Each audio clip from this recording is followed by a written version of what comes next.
Welcome, everyone.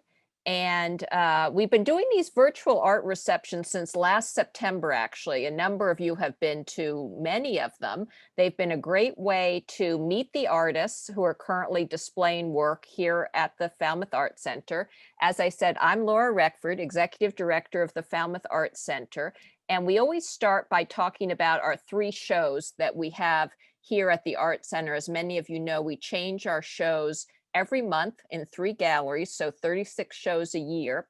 And these virtual art receptions are a way for people to see the shows if they can't make it here to the Art Center, or also it's a way to get a sneak preview at the shows and also to get some insight into the shows because we feature artists who are currently on exhibit at these art receptions to give presentations. So our three shows this month are Splash of Color in our Herman Gallery, Inspired by Sudoku in our Siegel Gallery on the second floor, and the Portrait and Figure, which is in our Landau Partan Gallery this month. And again, this virtual reception gives you an insider look at those shows. Just a reminder to everyone, the Falmouth Art Center is free and open to the public every day. You don't need to make a reservation, just come in. Our bragging point during this time is that we are never crowded, not the usual bragging point, but it's a good one this year. So people really often enjoy having the place to themselves, and it's a great way to look at the art. So come on in, check out the shows. Other things going on, we have our kids and teens arts and clay classes going. They're very popular. They are in person here, very safe, following all the CDC guidelines. We have our April school vacation camp coming up in a couple of weeks, and 8 weeks of kids summer camps as well. And those are filling up fast. About half of them are already full. We are continuing with some art classes and all of our clay classes in person. And then we have many classes on Zoom as well. And you can check out those all out on our website. And we're underway with our 11th annual You Art What You Eat fundraiser on Zoom this year with art talks on various provocative topics. And the second talk in the series is in 2 days, in this Wednesday, and is called American Modernism in New England with Carol Skolins, who is an art history professor at UMass Boston. And she's taking us from Winslow Homer in Maine to Helen Frankenthaler painting in Provincetown. She's going from the 1880s to the 1960s. So it's going to be a very interesting talk for those of you interested in art history. You can sign up on our website or by calling us. And everyone who signs up for that gets a special gift bag with a piece of pottery and a weaving made by our local potters and weavers, some of whom were on this talk today. We have a terrific program for you today. Again, it highlights our current shows. First, some Zoom tips, and I can already tell you're all onto this. We ask people to be muted if they can during the talks. And that way, if something is happening in your household, your dog is barking, your phone is ringing, your spouse is asking where dinner is, we don't hear that. So if we do hear that, we will go ahead and mute you. But if you could keep yourself muted unless you're asking a question, that would be good. Ideally, with questions, if you could send questions or comments through the chat at any time during any of the presentations, and then I can moderate those. And then after each presentation, we will also have time for questions. And if you want to use the speaker view, that's a way to see the person who's speaking, the presenter. And I'll also be highlighting the presenter. And we have various PowerPoint slideshows, videos for you during today's program. So our agenda today, we'll start out with Liz Henry, who will talk about our show Inspired by Sudoku. Then we'll go to Diana Lee, who will show off her studio and talk about her show, The Portrait and the Figure. And then we'll have Mesha Noor, who is a new participant at the Art Center. We're so pleased to have her here, and her work is inspired by her native Pakistan. So without further ado, I'd like to introduce Liz Henry. Liz is a fiber artist. She teaches beginning weaving using the Saori looms here at the Falmouth Art Center. She's a retired educator. And her interests include gardening and quilting in addition to weaving. She does live here in Pocasset, nearby. She says she first learned to weave here at the Falmouth Art Center. She trained in the freestyle way of weaving on the Saori looms. And we have a very active fiber group of artists here at the Falmouth Art Center. They used to meet in person here every month, and now they meet on Zoom every month. And it was at one of their meetings, actually back in December, I believe, when Liz was the presenter at the meeting, and she had this idea of making weavings inspired by Sudoku. And the group was very intrigued and interested, and several of them participated and made pieces inspired by those puzzles. And Liz will explain more about that. But they had so many wonderful pieces. They asked, could they have a show? It happened very fortunately that we had an opening for a show. So we got them right in, and we have that show here in the Siegel Gallery. So without further ado, I'm going to turn it over to Liz Henry, who's actually joining us from our weaving studio here at the Falmouth Art Center, and is going to give us a tour of the show and tell us about this inspiration. Welcome, Liz. Whoops, Liz, you're on mute. Thank you, Laura. It's a privilege to be asked to share all of this with you all. And not sure where to begin, except that it began with the fiber group. And I was thinking, you mentioned you started Zoom last September 2020, and it was September 2019 that the fiber group first came together at the Art Center. And we've continued to meet, and we've gone on to Zoom. Thank you, Laura. And yeah, last December, I just was inspired. I'm very much a freestyle weaver, and I don't do patterns unless it's kind of in the moment. So I thought Sudoku presented me with an opportunity to get more pattern oriented, which I did.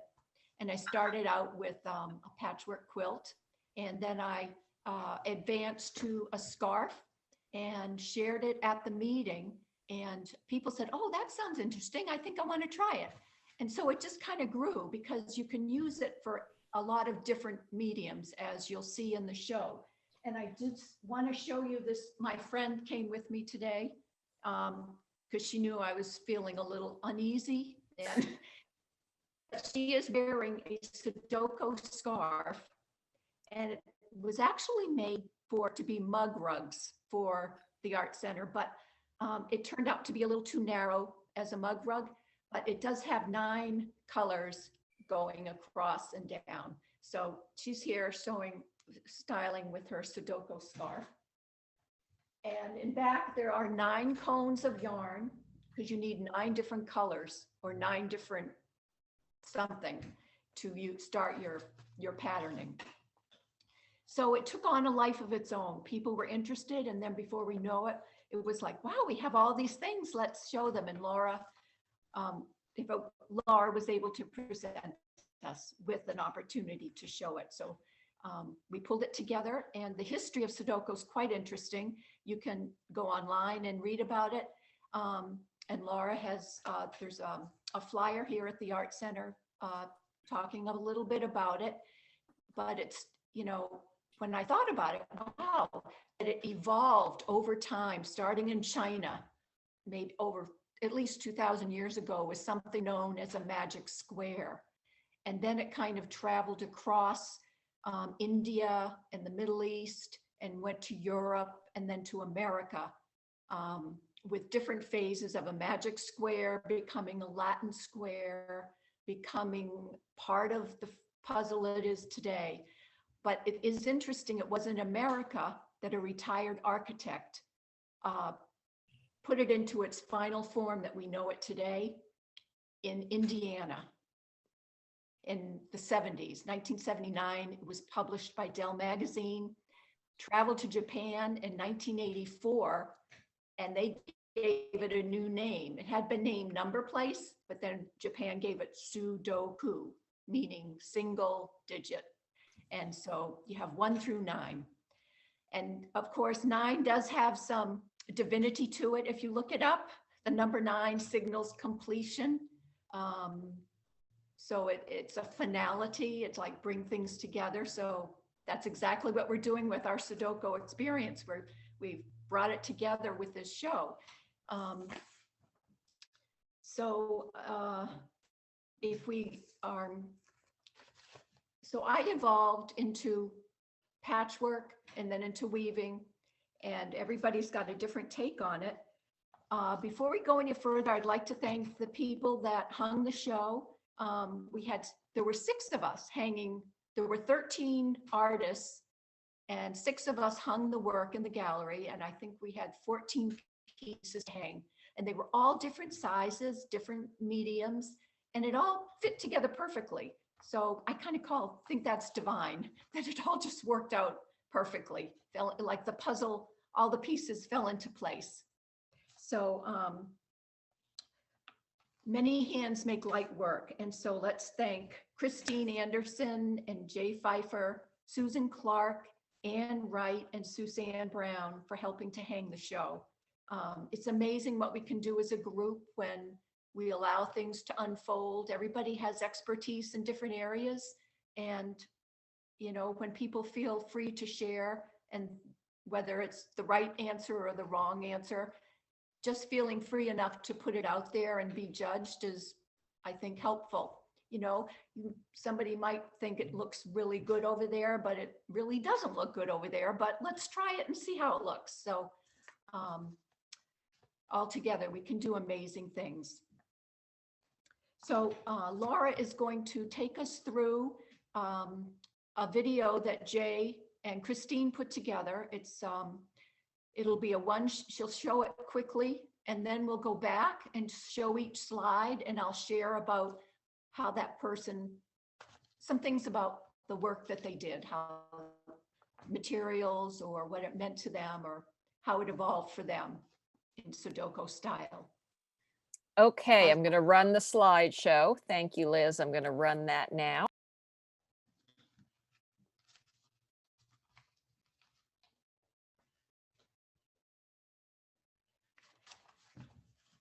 This is as you go to the top of the stairs. And when you get to the top of the stairs, it kind of follows the path that you'll take. And this is beadwork, buttons and bows, Sudoku inspired.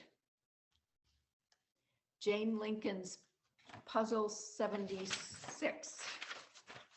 This is Christine's embellished trees. This is Jay's Dick Sudoku, Ellen Germain's scarf, Beth Dill's weaving. Again, Ellen Germain did a felted art. This is mine, woven squares, hand woven squares on flannel.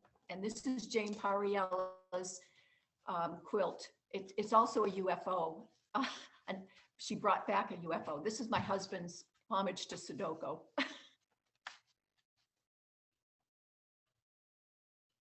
So I think Laura's now going to take each slide a little bit slower, or not.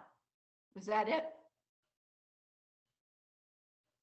Yes, now I'll go through slower, hopefully. And I have to get it back now. So give me a minute here because it disappeared, but I will get it back up. But you can maybe talk to them a little bit about the mediums while I pull that up, because you did have a wide range of mediums. Yes, it is quite interesting to hear about how people brought their things together.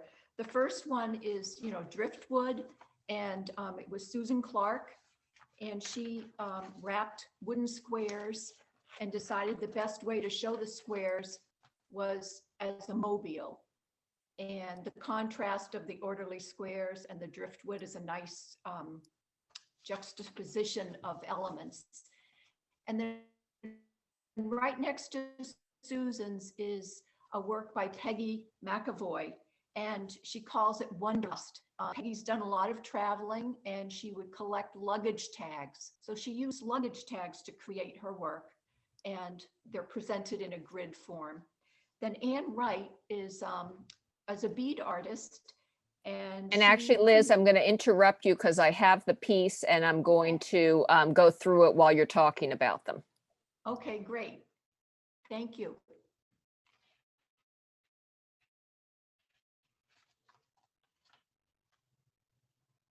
Okay, so this is Susan Clark's piece, and you can see the driftwood and the individual squares that are completely covered. And it's at the very top of the stairs after you go upstairs to the Siegel Gallery, and it will be the first thing you see. And she, her thoughts on that were, as she wove them, it became apparent that both sides needed to be shown. After considering a few options, she says that she decided a mobile would best enhance the quality of each, and that dividing the blocks into rows of 9 instead of blocks as in the Sudoku puzzles allowed for the gentle movement while hanging from the driftwood. And so it's really interesting to see. We don't see a lot of mobiles. This is Peggy McAvoy's Wanderlust, and those are luggage tags. And she had 9 different luggage tags that she cut up and has arranged them in the Sudoku puzzle.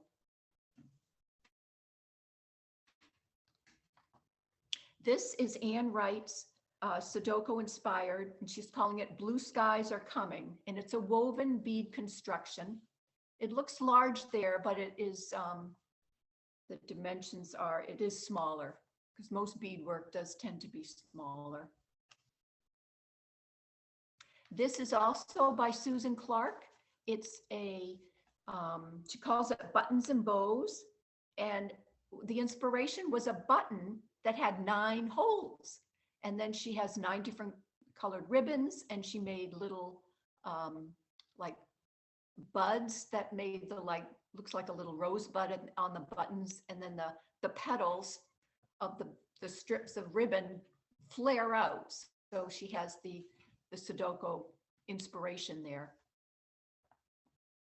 This is by Suzanne Brown, and this is the first weaving Suzanne did after moving to the Cape and retiring here. And she conceived it on a makeshift tapestry loom, which was a former oil painting stretcher. And the warp is Egyptian cotton, and the weft is cotton, and there's wool roving in the middle part.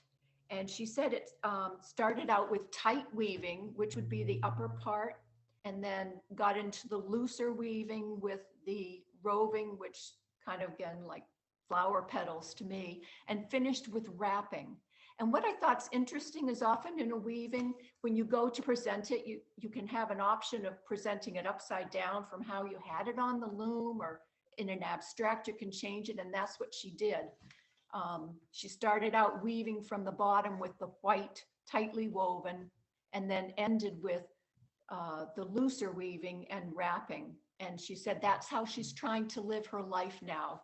And yes, we all could use that advice, I think. This is Jane Lincoln's work, and Jane is an acclaimed colorist. She's does amazing things with colors, and I have taken a workshop with her and learned a lot about how colors play off of each other and how you can balance things. But it's acrylic and graphite on paper, and it's 30 inches by 32 inches. It's called Susan number 76. And what she says about her work is, my personal puzzles mimic the layout of a Sudoku puzzle, and they create portrait-like grids. The series numbers she has are over 100. She invites her family and friends and artists to select 3 to 5 colors in which they like the combination. and she uses the same alphanumerical system to apply their colors to a puzzle that she has already solved. The chance and choice are now opposing players. All the colors are applied, and the decision of how many squares to fill in depends upon how the composition develops. Each puzzle requires a new strategy, and her intuition influences the finish. After painting the colors, she decides on the composition. This could be a simple line connecting, or it could be window-like squares encompassing a group of colors. Her sense of the personality of the person usually influences the decision, and the graphite is then drawn freehand. So it's an interpretation, in a way, of a person. Since there are countless personal preferences and color preferences and countless combinations, it's an infinite source of ideas. This is Christine Anderson's work, and she calls it Embellished Branches. And she started out with a tree, she took a winter tree photograph and reproduced it, and has used natural objects to create activity it's available for sale in sections for $15 each, or you can buy the whole thing. And it's really interesting, the different things she has in here. She has a Dorset button. Those little round buttons are Dorset buttons. And I learned through Fiber Group when Christina Jacobi did a workshop on making little Dorset buttons. And I learned that, lo and behold, maybe some of you know this, Dorset buttons came from Scotland, the United Kingdom. I'm not exactly sure, but in the wartime, the buttons were falling off the soldiers' uniforms. So they had to come up with a way to make buttons that didn't come off. And the Dorset button is wrapped with fiber. And that was their origin. And I just was like, wow, that is pretty amazing. And you can make beautiful, beautiful works with them. And Christina's used that as one of the elements of Sudoku, but she has three-dimensional folded paper, insects, butterflies, moths, leaves. It's very interesting, and you'd have to see it in person, I think, to really appreciate it. Jay Pfeiffer has created this. It's a photograph, and Christine's brother, Dick, created a supposedly very difficult Sudoku puzzle, and Jay used that as an inspiration. So he calls this Dick's Sudoku, but it was Jay's photographs that he pulled it together with. And it's all natural natural items pictured: leaves, flowers, petals. This is a scarf by Ellen Germain, and it's beautiful, and she's used leftover fibers. And I went to look for the content of the fibers on the label, but the scarf has been sold. So it's a mixture of fibers because it's all leftover she used, but she had enough different colors to create a really lovely, soft scarf. This is Beth Dill's work, and she's woven the warp. The warp is white, and she has also woven, she's chosen two numbers of the Sudoku puzzle to color, and green and blue. So those numbers that are colored are woven into the weft is woven into the warp. And just to not confuse people about warp and weft, if you don't know about that, warp is like the portrait on your computer screen when you're doing a document, and the weft is like the landscape that goes across. So sometimes that's an easy way to remember warp and weft. Warp is portrait and weft is landscape. This is Ellen Germain's felted works, and the title is It Felt Right. So it looks quite cozy and comfy. And the bright colors are good with the black. Black shows up colors really well. this is my work, and I was intrigued with the possibility of creating 81 different hand woven squares that only had 2 colors in them. But so the top row across are the 9 different colors, and each square is a combination of 2 colors, creating technically 81 different squares. Now, true, you might find 2 squares in a row, column, or grid that have the same 2 colors, but the difference is the warp is different. Like the warp could be white with the weft being red, or the warp could be red with the weft being white. So I was just challenged to do that, and it was, I really felt I'd always wanted to do that, and there's still more work to do, but I was happy to do it, and it was very, it took me a while, but I enjoyed it.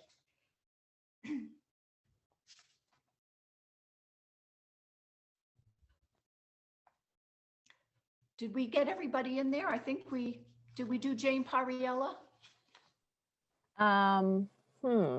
That seemed to come to the end there. Jane's Pariella, Jane's work was called The Great Outdoors. It was a quilt in dark reds and natural, very kind of country looking squares in a way for her son. It was a quilt that she had started when he graduated from high school, but she never finished it. Now he's graduating from getting his master's, and so she finished it. She hoped to present it to him soon. But it was it's the biggest project in the exhibit. So it has a big wall. It needed a whole space to itself because it's the largest. And then there was my husband's, which was a wooden array of Sudoku grid colors, wood painted. And I can show those two. I just pulled it back up again, and I didn't realize there were 2 more. So let me show those last 2. I hope I'm not getting too wordy. This is Jane's, a quilt called The Great Outdoors. And I'm sure her son's going to be so happy to get it. And I'm sure he's going to be happy to finally graduate. She had said that the Sudoku challenge helped her dig it out. And sometimes we do need challenges to finish projects we've started a long time ago. This is my husband Bill's, and it was just found materials. He found some wood strips from a carpentry project, and cut them up and spray painted them with leftover spray paint that we got from my mother's house. So there's a little bit of my mother in that. Thank you, Laura.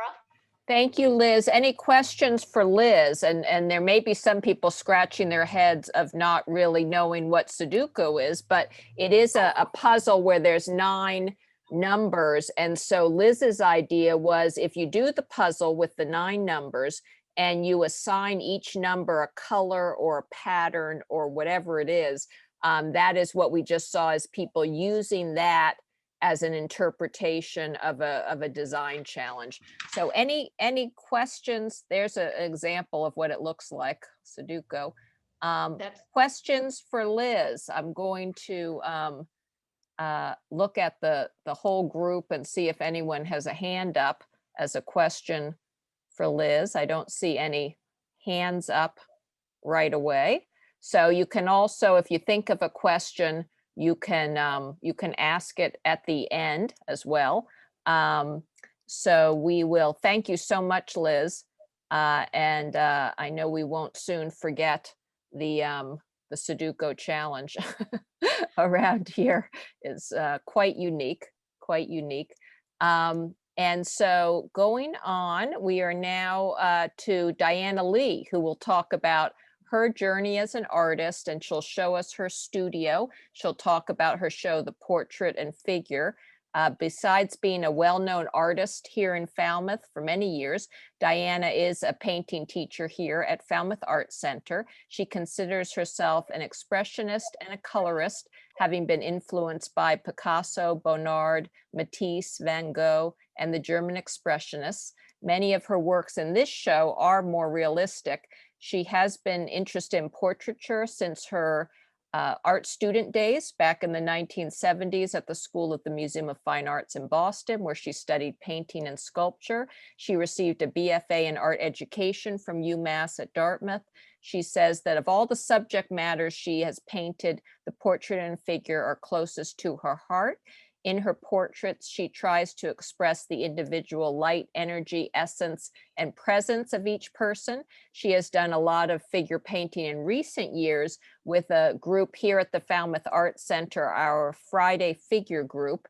And this group meets every Friday and gets a model and paints for a couple of hours here at the Art Center. And Diana invited some of the artists she painted with in the portrait and figure group to join her here, the Friday figure group to join her here in this show. And those are Ruth Leach, Peg Wilson, and Kathy Vanderbilt.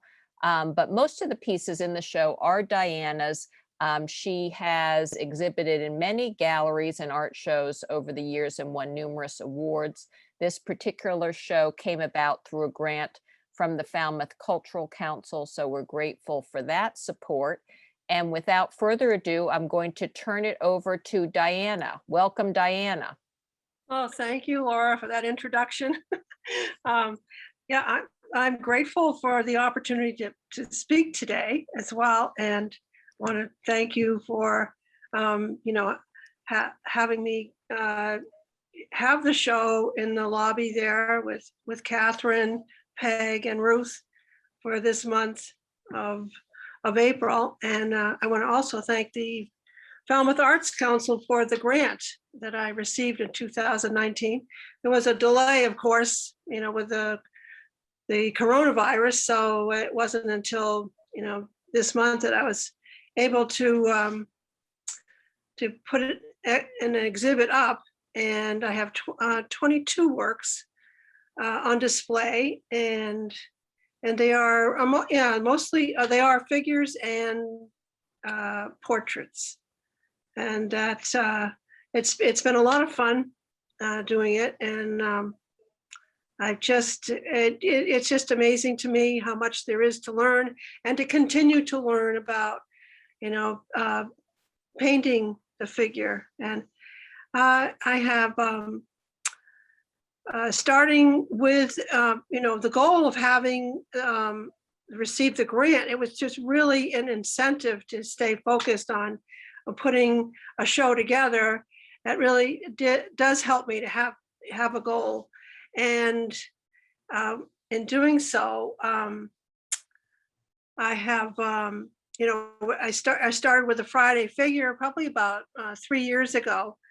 Ruth Leach runs that, and I was painting there and exploring some different styles like Picasso and Matisse, as well as realism.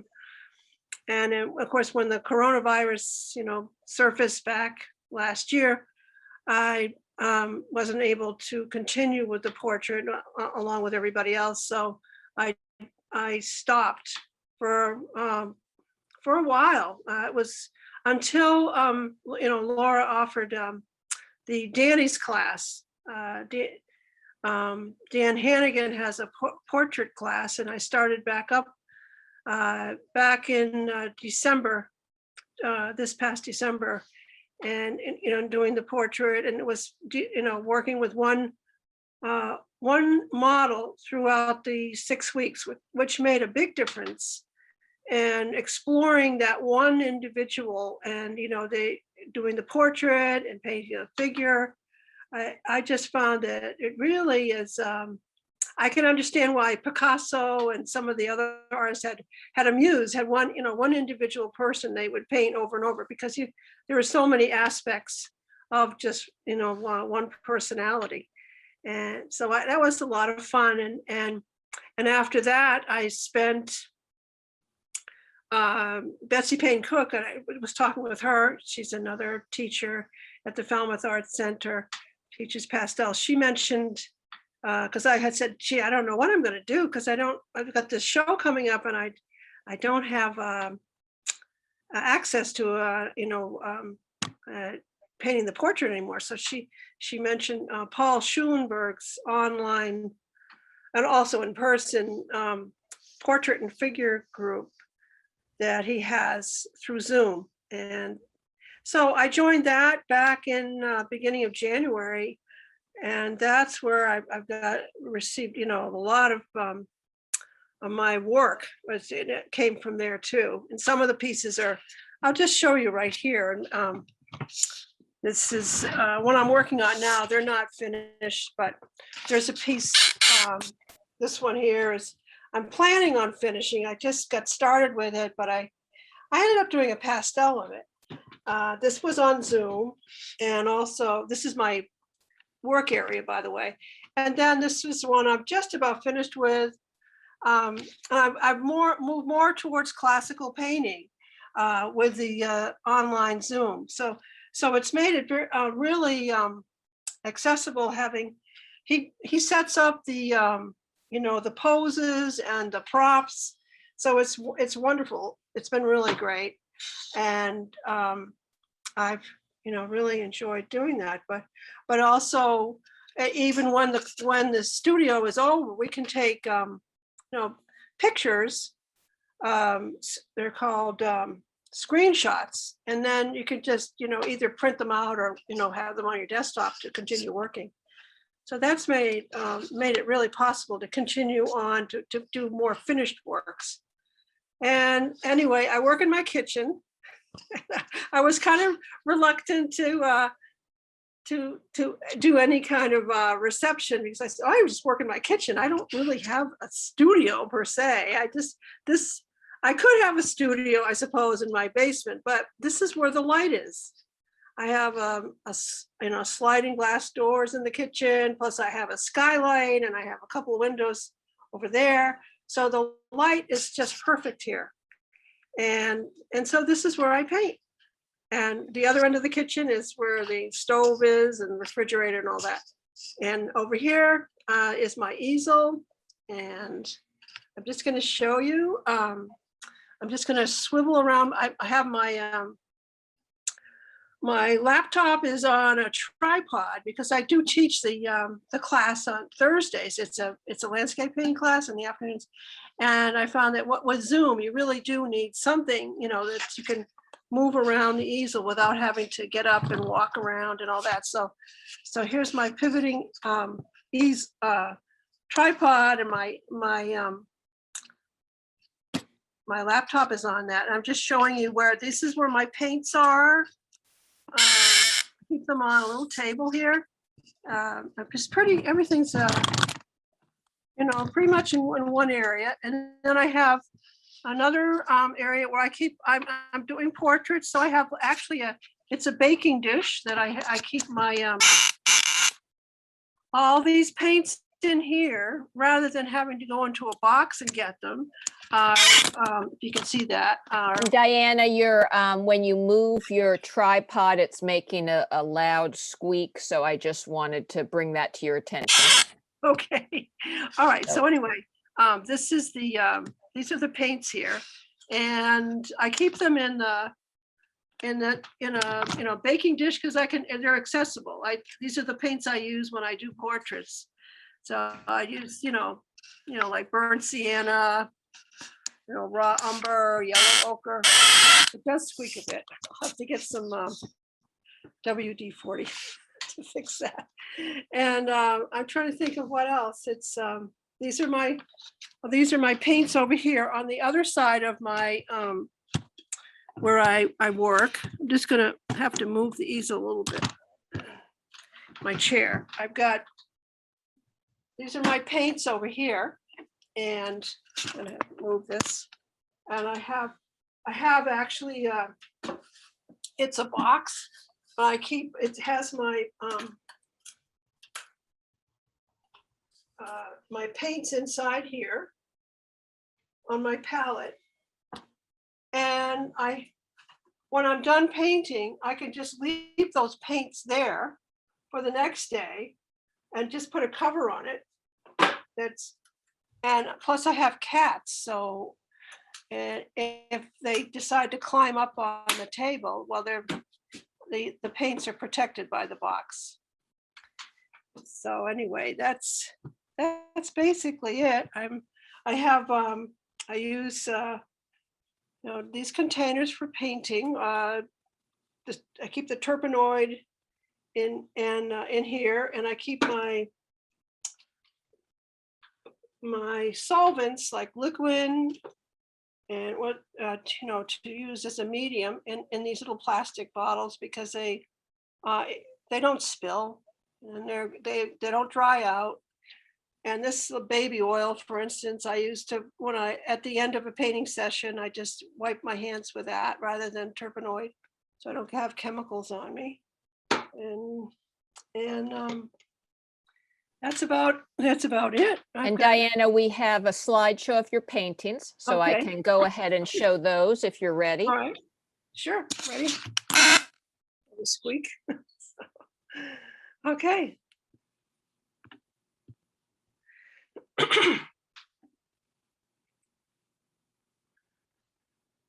All right. So this is yeah. So anyway, yeah, this show, excuse me, I've got to take a glass of water here. I also had, Ruth Leach and Peg Wilson and Kathy Vanderbilt participate with me, which was nice, and they've got their paintings in the show. And this was one of the this piece was done at Paul Schulenberg's Zoom figure painting group, and I'd actually asked him to set up kind of a Matisse like props. So this is what my interpretation was of the that particular night. The sessions are 3 hours long, so I just did this. This is on birchwood,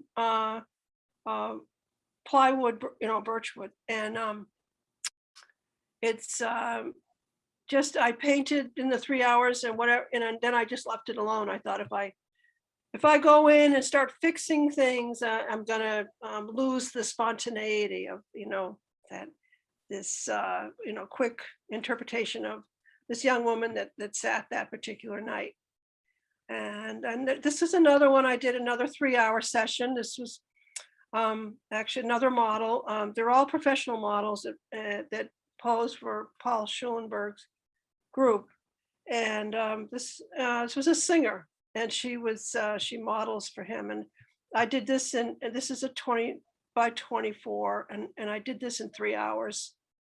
So and this one, this is Margie, who was posed at the Falmouth Art Center, and it was interesting, just the different poses that she had. It was interesting to explore different ways of painting her with, using the positive and negative space and patterns.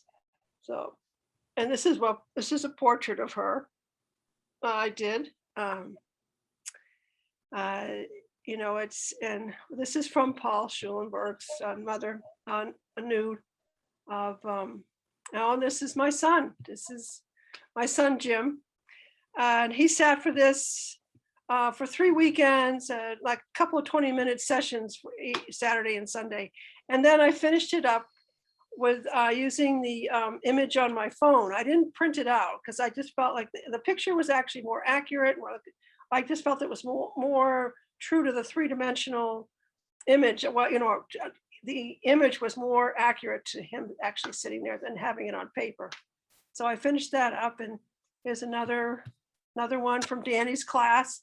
I was interested in the negative space here, and as I moved along, I just found I was becoming more interested in going back to the classical approach to painting the figure, because like I said, there's so much to learn. Well, okay, and then this goes back to earlier on the Friday figure, when one of the models was I did an interpretation of her, and this is and with the influence of Picasso.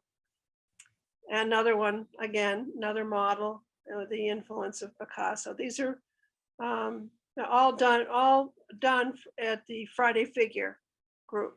And of course, I would go home and continue to work on them too. This one I didn't. I just did, we were out in the back, was it in the summertime? It was, a nice sunny morning and somebody modeled, or someone Ruth knew. And I just did a quick 16 by 20 on canvas oil of this woman. And in the end, I ended up selecting probably less of what I did there than when I moved on to the more classical paintings later than in 2020. And this is a pastel, and this is from Schulenberg's group. And again, it was just one of the professional models, and I just I started it in the group, in the Zoom group, and then I finished it at home later on at home. So, and this is another model. This is a kind of a Matisse background, and this is a 16 by 20 oil on canvas. And I find that working with canvas or working with on board, it really does make a difference on how I respond to it and how I paint. Somehow with canvas, this is another from Schulenberg's portrait group. I started the painting on Zoom, and then I completed it, later on. So I got some, I just had pictures printed up. And this again was this Schulenberg's. It's another pastel, and that was a Matisse type of background, the props. So I enjoy working with pastels. That's where at the museum school, that's where I started many years ago. This is an oil on board, 16 by 20. And, I just painted it in those 3 hours, and I left it. And I thought, well, again, it's supposed to be just a sketch. If I go in and start, trying to fix it, I'm going to ruin the spontaneity. So some of these were just done, this one was done from Danny's class at the Falmouth Art Center. And it was, I spent a lot of time on this. I started it in the class, and then I spent probably another week, working on it every day. And I really enjoy this one. I call it the Reader. This is on canvas. And a lot of these bigger paintings are 20 by 24. I like that size. And I do have, they're all framed. They're all framed by my framer. Here we go. This is another kind of Picasso-esque painting. This was done on board as well. And as I wanted to mention, that the frames are all custom made by a fine woodworker. And so they're really exquisite, the frames. Anyway, so that's it. Okay, thank you, Diana. Questions for Diana? I'm going to look at the group and see if we have questions for Diana. People who have, I know there were, here's a question. Your portraits in the show use a realistic color palette compared to your earlier works that feature varied bright colors. Do you think you'll return to the earlier palette? That's a good question. Eventually I'll go back. Well, it's kind of, it depends on the materials I'm working on. For some reason, when I work on board, I tend to become more free with my colors, and on canvas, I tend to lean to more traditional painting. But yeah, I will go back to, I want to go back to the more, flamboyant colors. But it's, I'm just kind of going where my muse takes me right now, kind of have to go where your heart is. And right now I want to just go classical. I love the different subtle shifts of, cools to warms, and on the surface of the skin when you're painting somebody's portrait. There's just so much to learn. I'll never learn it all. Not in this lifetime. Anyway. Okay. Any other questions for Diana? I don't see any. And remember, if you think of one, we'll have time at the end as well. But thank you so much, Diana. And we'll move on to our third artist presentation today, which is Mesha Noor, who I think many of us have been intrigued with her artwork, that she has been submitting artwork for the past 2 shows, and we're so pleased she found us here. I will let her introduce her background and her work as an artist, where she uses a number of different mediums, and she's also going to show us her workspace and talk about her inspirations. So welcome, Mesha. Hi there. Hello. So my name is Mesha Noor, and I am currently based in Sagamore. Originally, I'm from Pakistan, and that's where my work is kind of taking its inspiration from. So a little bit about myself. I've never really had any classes or any coaching in terms of painting or even sketching. The main reason why I learned any of it was basically through my mother. And it started out as a hobby, and I never really considered doing it like full time or even pursuing it as a career option passionately. But it was only after I went through college, I did my BSc in economics, I got a minor in history, and then I got a job in the corporate sector, and I thought, I really want to be doing something that I'm very passionate about rather than this. And so I thought, I'm just going to pursue my dream and work on my art. And one of the reasons why I mentioned I got a minor in history was because that's what really piqued my interest of linking history with art and stimulating conversation about the lesser known parts of history. So we're all taught, we all have a general sense of history where we have these bigger events, these big battles, these big, huge revolutions. But if you think about it, for the normal person in that time period, their reality was a lot different. Their everyday life was a lot different. And that is something that we don't really touch up much on in history. So the work I'm going to be showing you is inspired from the Mughal architecture that still stands tall in Pakistan and the rest of the subcontinent, which is India and Bangladesh. So the reason that it's inspired through those buildings is to be able to kind of rediscover that era and learn about the lesser known parts of history. Now, as I speak, I'm also working on a YouTube series, which, it's taking its time, but it'll get there. And that's going to touch upon all these stories of artisans at that time, of people in that time, of all these small everyday things which we can learn from. And I'm going to show you guys the workspace that I have, and I don't really have a specific studio. I basically work as, like as Diana mentioned as well.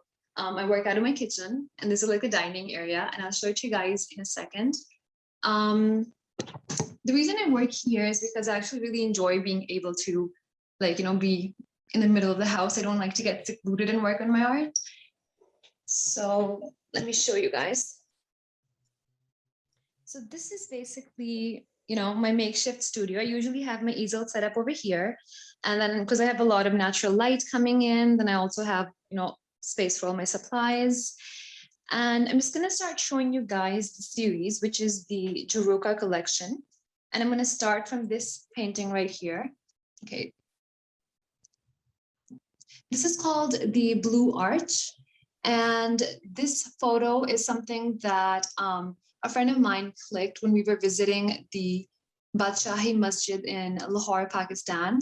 And all these intricate details are actually a part of the architecture. And I really wanted to capture those.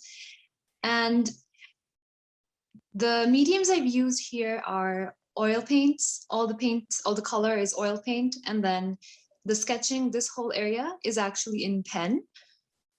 And the reason I kind of meshed together these areas of oil drawing with these motifs and patterns from oil painting is because I feel like the patterns and the motifs, they actually came with us into the modern Pakistan because it's a big part of our clothing and, the designing that people do.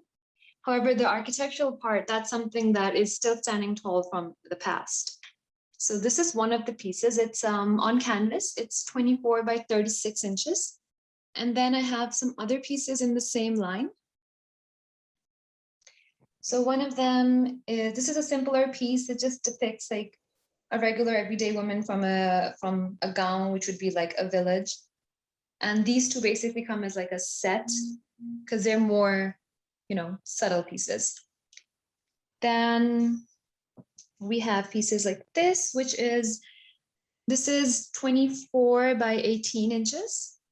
And again, this is a mix of sketching in pen. And I have a very, I sketch very intricately because I really want to get all the details that you see in the actual buildings. And I kind of bring it together with the motifs that are still present, today. So then I have some smaller pieces like this one. I have a similar piece from among the smaller ones just in display, and Laura will get to that later. With these canvases, I ended up, going over the sides. And this one right here,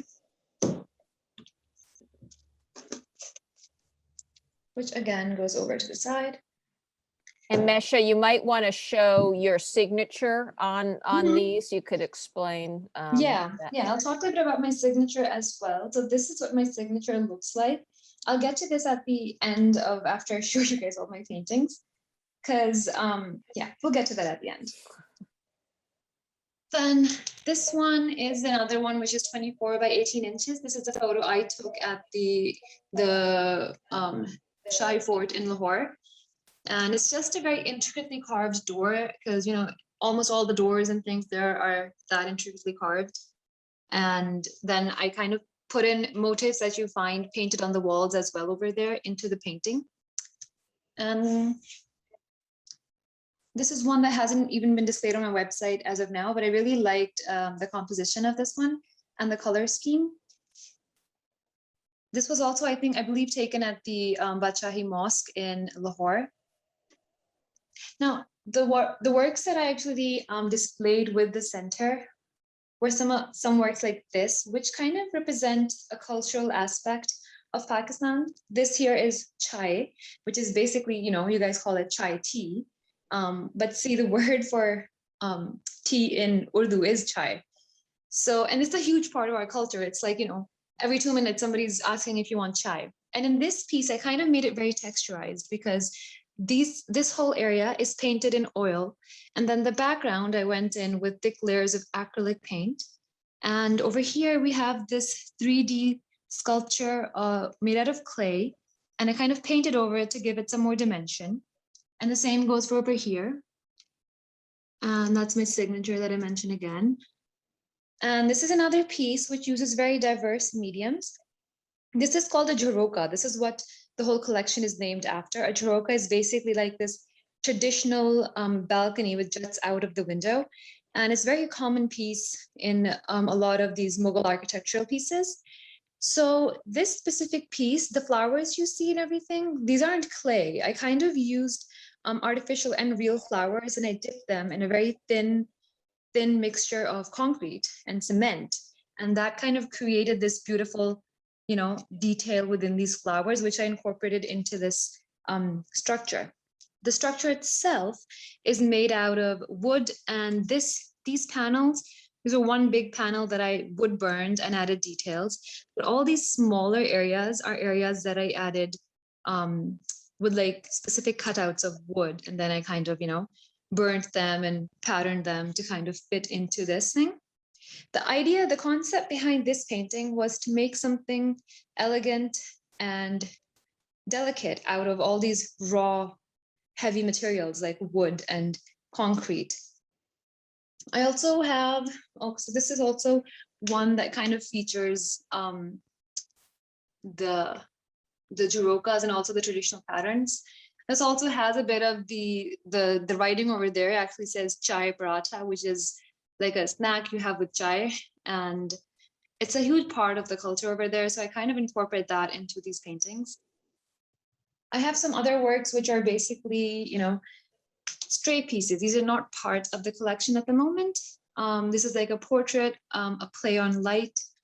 And this is actually a self-portrait. This was a very dramatic photo, and I wanted to represent the colors, which are not exactly skin tones, because as you can see, it's like blue and orange, but overall it creates a very dramatic effect.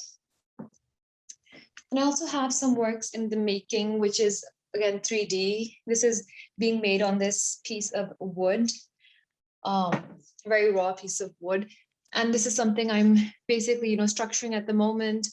I individually burn all these pieces of wood, all these individual pieces of smaller shards, make the design, make sure it kind of fits together. The angles are right and everything. So that's what this is about. Okay, so now let's get back to the signature. So Laura mentioned there was a lot of interest around my signature because people found it different, and it is different. It's actually an adaptation of the calligraphic style of Urdu. So let me show you. My name in Urdu would be written like this generally. Okay, so this is how you would write my name in Urdu, Mesha Noor. However, I wanted to, adapt it, make it more calligraphic, and this is what it turned out to be. I basically inverted this part of the name, and it became that. The reason I wanted to get to this at the end was that the whole point of these paintings is that eventually I want to be able to link them to historical aspects. And a lot of people, who don't really study history, I've had people ask me this question. They say, like, why would, it doesn't matter, it's happened in the past.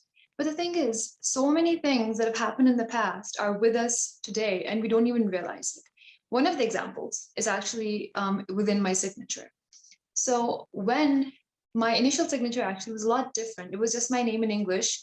But when I made these paintings, the Blue Arch, which is this painting over here, oops, sorry, which is this painting over here, and I put in my signature right over there, and it felt so out of place in that traditional setup that I thought that, oh, maybe I should change up my signature and maybe try writing it in Urdu. And at that point, after I made the signature, I was thinking, why was it that when I was a kid and I was living in Pakistan, I was studying in Pakistan, and somebody asked me to make up a signature for something I had to sign, and I made it up in English. The official language in Pakistan is Urdu, and it's widely used. But something in me just, it wasn't even a question that I asked myself. It was just in English. And it's only after so many years now that I was changing my signature that I realized how the colonial past that has, technically been gone for a while now, but it's still such a big part of us that even subconsciously, so many of my decisions are based off of the remains of that past. And even, as in America, the decolonization process, which started 200 years ago or so, is still going on. And I feel like if you learn about the past and you know what happened, you're more conscious of these effects, and you might be able to learn from them and change and accept the parts of you which stem from this history. So I feel like it's so important to learn all these things. That's basically what my collection is all about, and I'm working to make newer pieces, hopefully more in the 3D realm, because I really like experimenting with these different mediums. And Laura actually has the video and the photo for the two pieces that are on display in the Falmouth Art Center at the moment. If you could bring those up, Laura. Okay, I'll start with the video. Okay.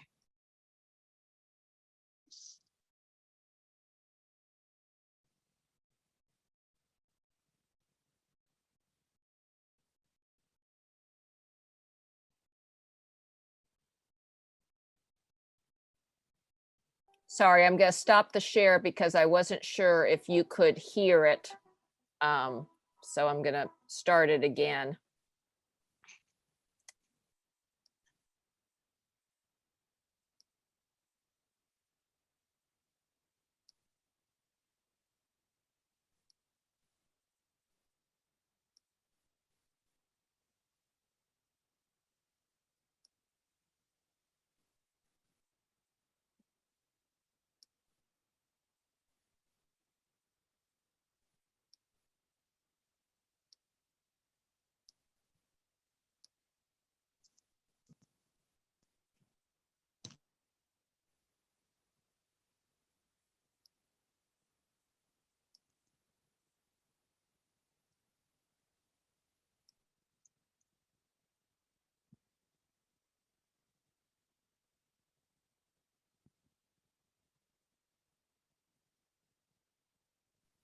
Sorry, folks, here we go with this a second time.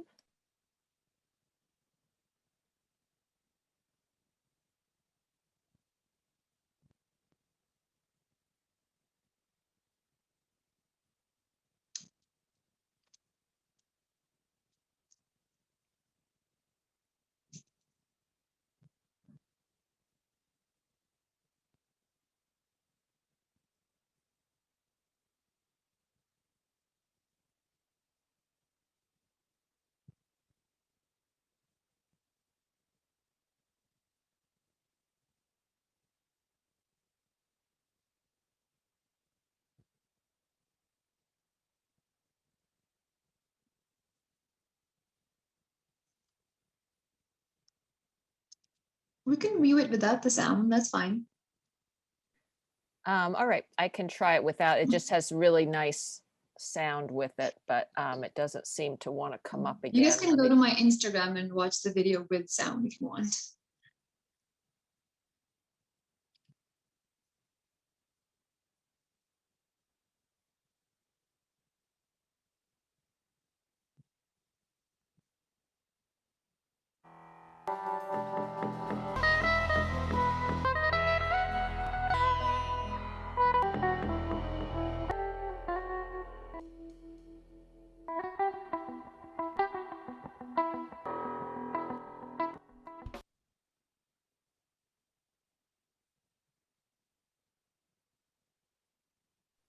Okay, so that was the video. And I think that was it. It's a short video. Is that right, Mhm. Mesha? Yeah, it's very short. I just wanted to show Yes. the sides of the painting. Yes. And then I can pull up the actual painting and also pull up the other painting in the show. So I'll do that now.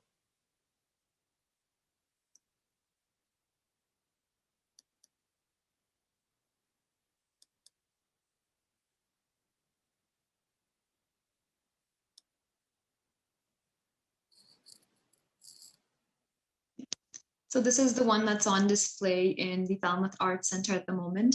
And it's basically like a miniature of the blue arch that I showed you guys earlier. It's a different photo, but it's very similar because it was shot in the same area.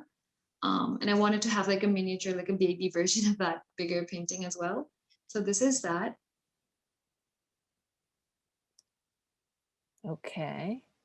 And now I'll show the one that is the other one in the show.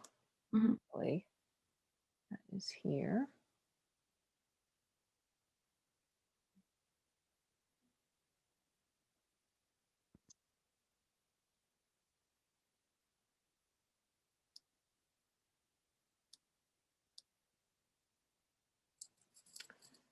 All right. This one I just had up at the start, but maybe you could start talking about while I pull it up. So the painting she's going to pull up now, that one is actually not part of the Jaroka collection. It is it's like an abstract view of a street in Islamabad, which is the capital of Pakistan. And it's like an ironic kind of a painting because the title for it is Reach for the Skies. And once you see the painting, so this work is actually done in acrylic.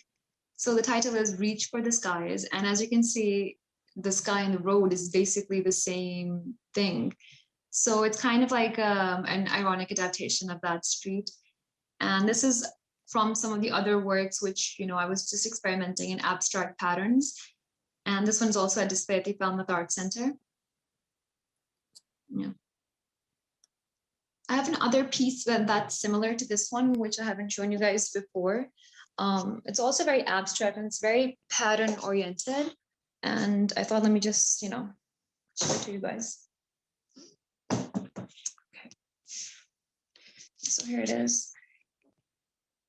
It's basically like these so you see truck art is huge in Pakistan. So all these trucks, it's like a thing of glory for these truck drivers to kind of decorate their truck. And the patterns are basically always like this. It's super colorful. It has these big motifs, smaller motifs, and it's all over the place. It's beautiful though to look at. And this whole piece was kind of, inspired to be patterns everywhere, even the background, even in the minute details of the leaves. So the painting, the Reach for the Skies, and this one, these two were, just like experimentation and patterns that I was trying out, and I really enjoyed. So that's, Great. yeah. Very good. And so I'm sure there are a lot of questions for Mesha, so I will open it up to the group here, and feel free to put questions in the chat. I mean, her work is just so beautiful and fascinating, and I just think the signature is just so gorgeous in its own right, but then the pieces are very interesting. So I'm gonna watch the chat and see if, and I see Claudia has a question. Claudia? I just wanted to say to Mesha, your work is fascinating. It's beautiful. And it was lovely listening to you speak. And I'm so glad you found the Falmouth Art Center. Welcome. Thank you. Could I ask you one nuts and bolts question? Sure. When you do your three-dimensional work, Mhm. and I heard you say once you attached one to a board, so I get that. But one of them you attached to a canvas, is that right? No, the other one, okay, so one of them, I'll show you. Hold on 1 second. Let me flip my camera. So this one is actually a piece of plywood, right? This is a piece of plywood which I painted over with acrylic paints in the back, and it brought out the grain in the wood. This one here is canvas. This one actually was paper, but then I got it framed and I put on the 3D elements later on, And- after it was sturdy enough to hold it. Okay, and so how did you attach it? Oh, so mostly I use hot glue gun because I need it to set quickly, because I need it to set before the clay starts to dry if I'm doing clay work. Thank you for that. Charlotte, you're listening, right? But you have to be very careful though with the hot glue gun, because it's going to leave a lot of fibers as you're trying to attach it, and you don't really see them immediately, but at the end when it all dries up, you can see those small fibers, and it's a pain to remove. So I kind of I'm working my hand, kind of making sure that the fibers don't stick, or I can take them off before they get the time to dry. Thank you for that. And Charlotte was on the meeting, but I don't think she is anymore, so you'll have to Oh. pass that on to her. I certainly will. Thank you, Mesha. Oh, you're Any welcome. other questions for Mesha? Questions about the work? Christine Anderson. Oops, you're on mute. There you I go. would just like to make a comment to Mesha, and I will echo what Claudia said. We're glad that you have found us and Thank glad you. that you're here. And I just was so struck by the beauty of the architectural pieces that you were centering, but then the lovely feminine quality of the flowers and the scroll work, and just the work is just very interesting, and it'll be interesting to see where you take it. And you're doing some YouTube presentations. What? Eventually, that's something I'm working on, but it's taking its time because I want to get it right. And the filming and the learning part of the filming, there's so much to learn. So I'm trying to work on that. But, hopefully within the next month, I'm planning on putting out my first video, and then, consecutive videos will follow, so because I want to be able to actually narrate the stories of the people of that time, just because they're just lost in history, and it'll be nice to remember them. Yes. Well, great. We look forward to that. Thank you. Thank you so much. Any other questions for Mesha? Questions for Mesha? I'm looking. And I do see some people earlier in the meeting, and thank you so much, Mesha. And I'm looking earlier in the meeting, a comment about Liz's quilt, how beautiful her Sudoku quilt is. And I see a comment about thanking the artists for sharing their inspiring work and stories. And so those are some nice comments. And, I say thank you so much to Mesha and Liz and Diana for sharing your artistry with us today. And I know it's on all of these pieces, and several of the people in the audience have been presenters in the past. It's everyone, every artist is so different, and the work is so unique, and their inspirations are so unique. And we're just, we're honored to have you all as part of the community here, the Art Center family, and thank you for your generosity for sharing your work and your stories and your inspiration with us. So on that note, thank you all for coming tonight. I appreciate it. And we'll see you all soon in person or on Zoom. Thank you all for coming. And thank you to all the artists. Thank you so much.